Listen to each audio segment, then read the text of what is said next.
واقف ہیں. قل هو اللہ احد اللہ الصمد لم یلد ولم یولد ولم یکن لہ کفوا احد. اور اس صورت کی فضیلت سے بھی واقف ہے، کوئی نئی بات نہیں ہے ہمارے لیے، ہم سب جانتے ہیں. تو اس کی اتنی بڑی فضیلت کس بنا پر ہے؟ اخلاص ہی کی بنا پر ہے نا. تو جس طرح اللہ سبحانہ و تعالیٰ ایک ہے، قل هو اللہ احد، تو پھر جو کام یا جو عبادت اس کے لیے ہو وہ بھی بس صرف اس ایک اکیلے کے لیے ہونی چاہیے، اس کے ساتھ کسی اور کو ملانا نہیں چاہیے، کسی اور کو شریک نہیں کرنا چاہیے. تو اخلاص کا لفظی مطلب ہوتا ہے کسی چیز کو آمیزش سے چھانٹ کے الگ کر دینا، یعنی کسی دوسری چیز کی ملاوٹ سے بالکل الگ کر دینا اس کو. اور لغوی معنی اخلاص کے ہوتے ہیں پاک صاف ہونا اور خالص ہونا، یعنی ہمارا عمل جو ہے جو ہم اللہ کے لیے کرتے ہیں وہ ہر طرح کی آمیزش سے بالکل صاف ستھرا ہو، خالص ہو، پیور ہو. اور امام راغب اصفہانی جو ہیں، آپ لوگوں نے ان کا نام سنا ہوگا، مفردات القرآن کے نام سے قرآن مجید کی ڈکشنری ہے اور بہت ہی بہترین ڈکشنری ہے. ہر قرآن کے طالب علم کو اس سے واقفیت ہونی چاہیے. تو امام راغب اصفہانی لکھتے ہیں کہ الاخلاص التبری عن کل ما دون اللہ تعالی. اخلاص یہ ہے کہ اللہ کے علاوہ ہر ایک سے دل کو پاک کر لیا جائے، یعنی جب ہم اللہ کے لیے کوئی کام کرتے ہیں تو بس وہ صرف اللہ کے لیے ہو، کسی اور کے لیے نہ ہو. اس کے بارے میں کئی ایک اقوال ہیں، لیکن جیسے عز ابن عبد السلام کا قول ہے، وہ کہتے ہیں کہ اخلاص یہ ہے کہ انسان اطاعت کے کام کو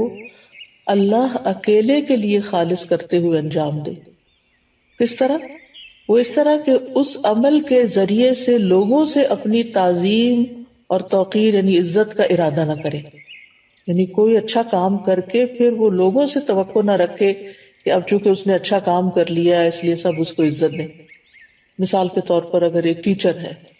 میں اپنے آپ کو ہی لیتی ہوں کہ مجھے تعلیم دینے کے بعد، پڑھانے کے بعد، سکھانے کے بعد جن کو میں سکھا رہی ہوں ان سے یہ توقع نہیں رکھنی چاہیے کہ اب چونکہ میرا ان پہ احسان ہے لہٰذا یہ اس کا بدلہ کم از کم اس صورت میں تو ضرور دینا کہ یہ مجھے رسپیکٹ دیں، اور اگر وہ رسپیکٹ نہ دیں تو پھر مجھے بہت برا لگے اور میں ڈسہارٹ ہو جاؤں اور پھر میں اپنا کام چھوڑ دوں اور لوگوں سے بدظن ہو جاؤں اور پھر ان کے خلاف ادھر ادھر غیبت چغلی شروع کر دوں اور فرسٹریشن کا شکار ہو جاؤں. تو یہ سارا نتیجہ کس بات کا ہے کہ میرے اصل کام میں اخلاص ہی نہیں تھا.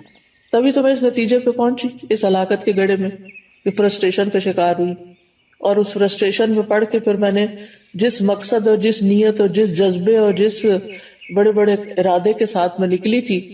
وہ تو وہیں رہ گیا نا، وہ تو چلا گیا کہیں اور، ختم ہو گیا سب کچھ. پھر وہ کہتے ہیں کہ اور نہ کوئی دینی نفع حاصل کرنے کا مقصد ہو اور نہ کوئی دنیاوی نقصان دور کرنے کا ارادہ ہو،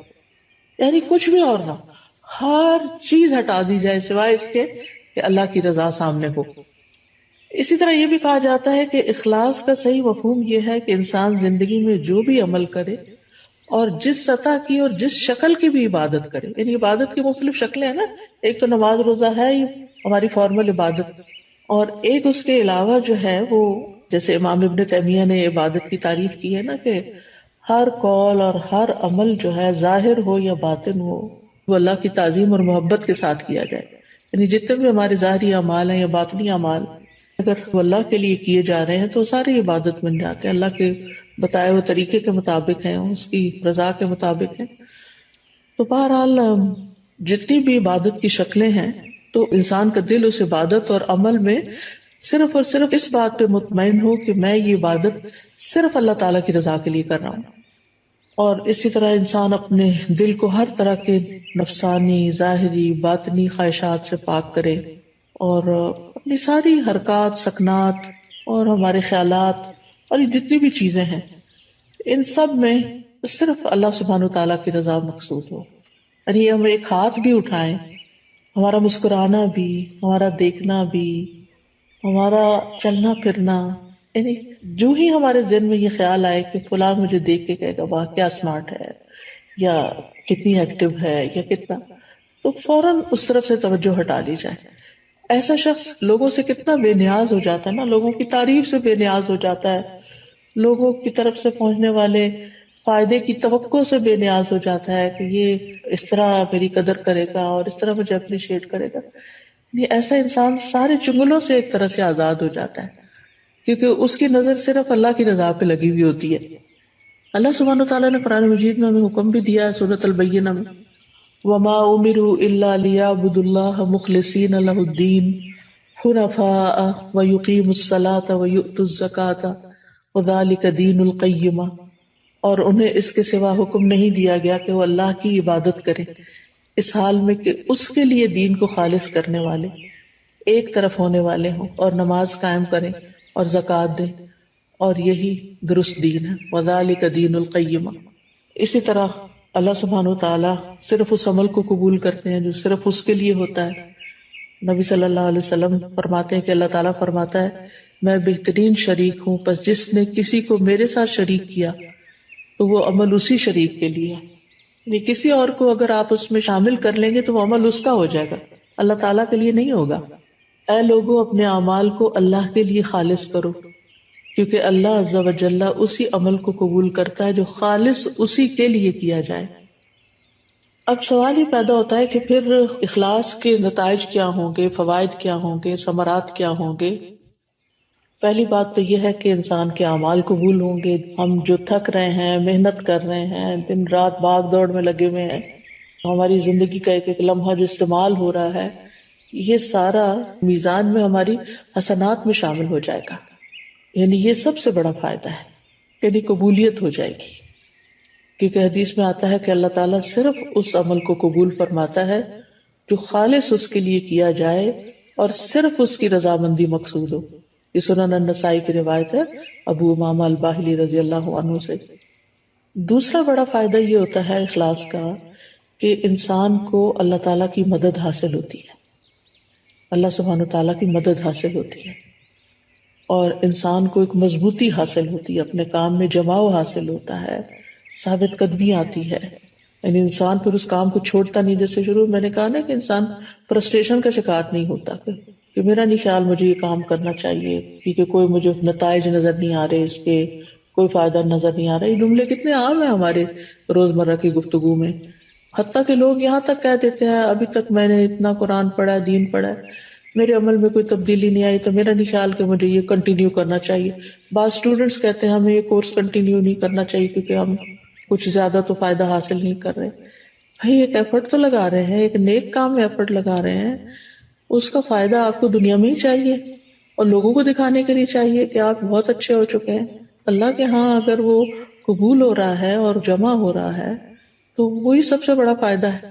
کہ آپ کا وقت فضول کاموں کی بجائے ایک اچھے کام میں استعمال ہو رہا ہے. تو اس طرح یہ ہے کہ انسان کے اندر ایک مضبوطی آتی ہے اور وہ نیک کاموں کو چھوڑتا نہیں ہے. اور جیسے پہلے بھی بات ہوئی کہ قبولیت آتی ہے اور اللہ سبحانہ وتعالیٰ انما یتقبل اللہ من المتقین. تو جب قبول ہوتا ہے عمل تو پھر مدد بھی آتی ہے اللہ سبحانہ وتعالیٰ کی. اچھا، تیسرا فائدہ کیا ہے؟ تیسرا فائدہ یہ ہے کہ انسان کا دل جو ہوتا ہے وہ بہت سی بیماریوں سے پاک ہو جاتا ہے، دل کے امراض کا علاج ہو جاتا ہے. یہ بالکل ایسے ہی ہے نا جیسے اگر کسی میلے برتن میں آپ صاف پانی ڈالنا شروع کر دیں تو وہ ڈالتے ڈالتے جو اس کا میل کچیل ساری دھل دھلا کے بالکل صاف پانی اس میں جا کے ٹھہر جائے گا. تو اسی طرح جب ہمارے اندر اخلاص آتا ہے، بار بار ہم اللہ سبحانہ تعالیٰ کے لیے اپنی نیت کو خالص کرتے ہیں تو وہ نیک کام جاری رکھتے ہیں، اور جتنا وہ جاری ہوتا ہے تو وہ جاری پانی کی طرح ہوتا ہے جو ہمارے دل کے اندر پھر جتنی بھی میل کچیل ہے اس کو باہر نکال دیتا ہے. تو دل کی بیماریاں، سب سے بڑی بیماری تو نفاق کی ہے، اور نفاق اپوزٹ ہے اخلاص کا. پھر اسی طرح نفاق کی جو علامتیں ہیں اور دیگر جو برائیاں ہیں جیسے حسد ہے، کینہ ہے، بغض ہے، خیانت ہے، یہ ساری چیزیں. پھر اسی طرح یہ ہے کہ حدیث میں آتا ہے 3 چیزیں ایسی ہیں جن کی وجہ سے ایک مسلمان کا دل دھوکہ نہیں کھا سکتا، یعنی حسد یا کینہ نہیں رکھتا. ایک ہے کہ اللہ کے لیے خالص عمل کرنا، دوسرا ہے مسلمانوں کے ائمہ کے ساتھ خیر خواہی کرنا، یعنی اپنے لیڈرز کے ساتھ خیر خواہی کرنا، اور تیسرا مسلمانوں کی جماعت سے جڑ کے رہنا۔ بے شک دعا مانگنا ان کی حفاظت کرتا ہے، یعنی مسلمانوں کی دعا جو ہوتی ہے وہ ایک دوسرے کے لیے فائدہ مند ہوتی ہے۔ وَلُزُومُ جَمَاعَتِهِمْ فَإِنَّ الدَّعْوَةَ تُحِيطُ مِن وَرَائِهِمْ۔ میں دیکھتی ہوں واٹس ایپ کے گروپ میں، جس گروپ میں میں ہوں، کہ کوئی ایک بیمار ہوتا ہے تو سارے کنسرنڈ ہو جاتے ہیں اور ہر ایک دعائیں کرنے لگتا ہے، اور حقیقت ہے کہ ایسے دل پکڑا جاتا ہے۔ جب میں واٹس ایپ کھولتی ہوں، میں سینئر سٹاف کا جو گروپ ہے اس کا وہ نمبر دیکھتی ہوں کہ کافی میسیجز ہیں، تو میں سوچتی ہوں اللہ خیر کرے، لگتا ہے یا کوئی بیمار ہے یا کوئی فوت ہو گیا ہے یا کوئی، تو یہ اسی صورت میں سب کی دعائیں ملتی ہیں نا جب جڑے ہوئے ہیں، اور اگر جڑے ہوئے ہی نہیں ہیں، آپ اکیلے ہی زندگی بسر کر رہے ہیں تو بس پھر اکیلے ہی ہیں بہرحال۔ پھر اسی طرح اخلاص کا چوتھا فائدہ یہ ہے کہ جو دنیاوی عمل بھی جو ہوتے ہیں نا، دنیاوی کام جیسے کھانا پینا ہے، بچے پیدا کرنا ہے، شوہر بیوی کا تعلق ہے، خرید و فروخت ہے، یہ سارے کام بھی اخلاص کی وجہ سے نیک اعمال میں شامل ہو جاتے ہیں۔ جیسے صحابہ نے نبی صلی اللہ علیہ وسلم سے پوچھا تھا کہ اللہ کے رسول، ہم میں سے اگر کوئی اپنی خواہش پوری کرتا ہے تو کیا اسے اس میں بھی اجر ملتا ہے؟ تو آپ نے فرمایا بتاؤ، اگر وہ خواہش حرام جگہ پوری کرتا ہے تو کیا اس پر گناہ ہوتا؟ تو اسی طرح جب وہ اسے حلال جگہ پوری کرتا ہے تو اس کے لیے اجر ہی اجر ہے۔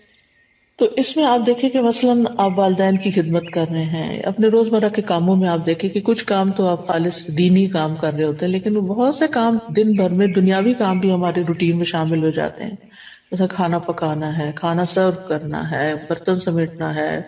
بچوں کے پیچھے پڑ کے ان کو کھلانا ہے،